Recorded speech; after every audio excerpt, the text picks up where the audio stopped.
Hey everyone, how's it going today? Jeff here, OT dude, and I think I'm covering up the mic. Sorry guys. So I wanted to go over a quick tip for those of you who do like home health or you're like on the road, you do evaluations, you just basically you're not your typical traditional clinical setting such as in a clinic, hospital, anything outside of that. We're just on the road or just this tip could really apply to you when you're just on the road and you just need to do some work. And one thing that has been really helpful for me is just bringing my laptop everywhere I go. Like sometimes I bring my MacBook Air.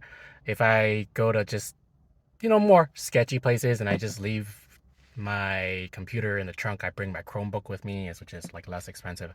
Either way, one thing that we all cannot live without when we're doing work or just in general is just having Wi-Fi, right? So what I used to do is, like I go to like your Starbucks, you go to your, I don't know, coffee shop, right? And you like ask to hop on the Wi-Fi. You hope that they have free Wi-Fi. You don't have to buy a drink or something. But one cool trick is most of you guys, some of you, I would say, but most, if you have Comcast Xfinity, just something you should know is that what they kind of did with people who have their like original, they rent like their cable modem, their hotspot, is that it creates kind of like a free mobile hotspot for people around them. And where I live in California, most people have Comcast Xfinity, right? So what happens is you look for basically a open access point called Xfinity, and the first time you log on, you like see it, you like sign on. Basically, it's like a hotspot, like any other like portal. You type in, you log in basically to your Wi-Fi and you enter your credentials. So just in those of you who may be like a little bit sketched out by like an open access point, what you can probably do is if you have Xfinity at home, the first thing you do is you log in addition to what your like home Wi-Fi hotspot is, your primary one. Try and look for one called Xfinity, and if you have it from your home, you know it's obviously yours. It's the closest access point, so you know it's like the real one.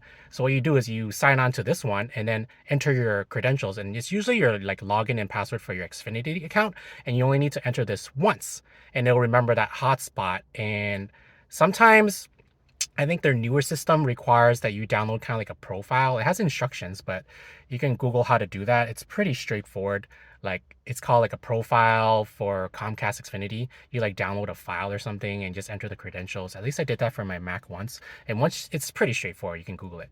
Once you get that set up, whenever your computer or your phone really detects Xfinity as the Wi-Fi hotspot name, and it'll just basically automatically log in.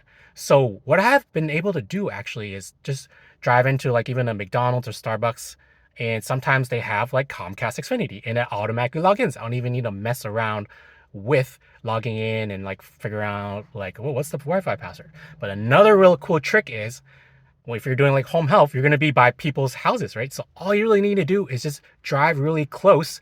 You can even like kind of like cruise around. I think there's a term for it when you like Wi-Fi hotspot hunting. I forget what the term is. Just drive around neighborhoods until you find a strong Xfinity signal, and you basically automatically log in, and you have like Wi-Fi pretty much in most places, as long as you're not out in the open. And as long as you like basically, when you pull up to like a client's home, for example, there's a pretty good chance that you're gonna have Xfinity, like if you live in a region that has Xfinity.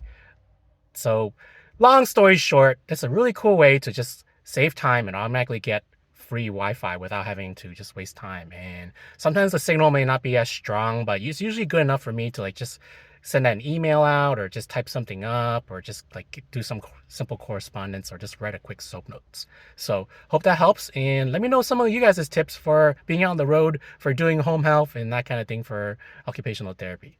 See you guys in the next one.